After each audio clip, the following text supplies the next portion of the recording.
Hello everyone, Shinto Bean here playing some more Warhammer Combat cards. We got a live PvP event, everything's at max level, 300 points, and Desperate Allies, so you can use any bodyguard with any warlord.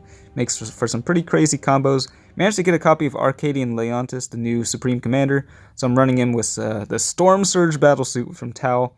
I've got the Void Raven Bomber from the Eldari, and then the Necron Overlord with Inspiring Presence. Going with some really big ranged units. And one big melee unit. And we got the Red Gobbo there taunting to protect those guys. And we got one healer as well. We're up against Watch Captain Artemis. So I already played through this battle, and I'm just doing voiceover. And this was a crazy deck that I came up against here, because every single bodyguard in the deck has Endless. So that means 8 times 2, that's basically 16 bodyguards. 16... I guess plus one more, 17 triggers of his special rule. So it's like 25, is it 20 or 25% of the base damage dealt on every single deployment? It's just nuts. But yeah, you can see the Storm Surge is the one getting the buffs from both Inspiring Presence and the extra 40% as well. So it's got a range attack of like over 400 damage.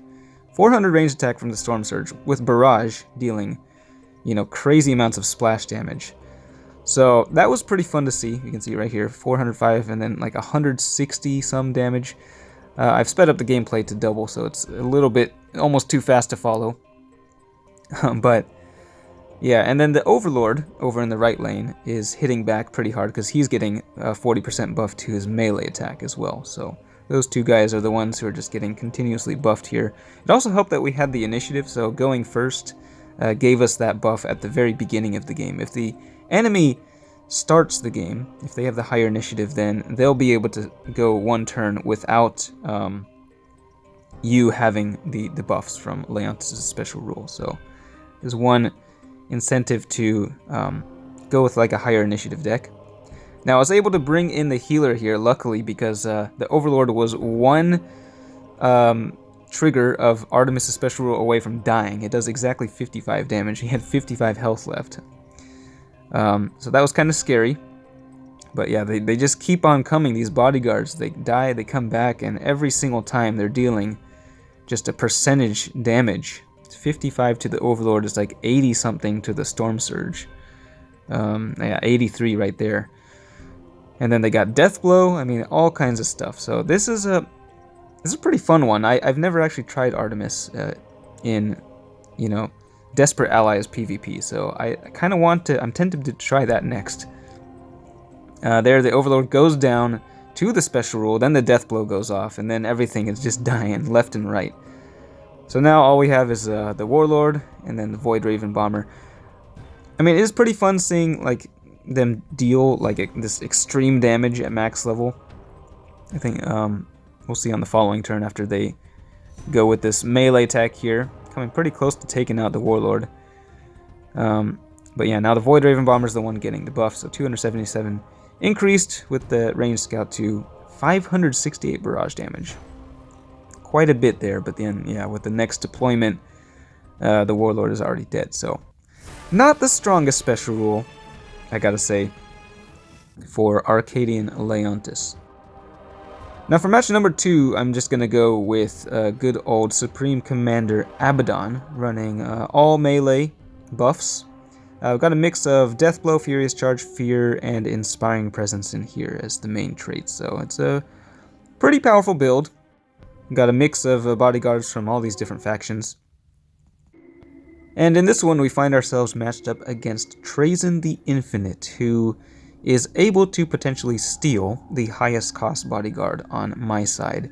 If they deal, what is it, like 75% of the base health. And of course, now special rules apply to every single bodyguard in the deck, regardless of faction.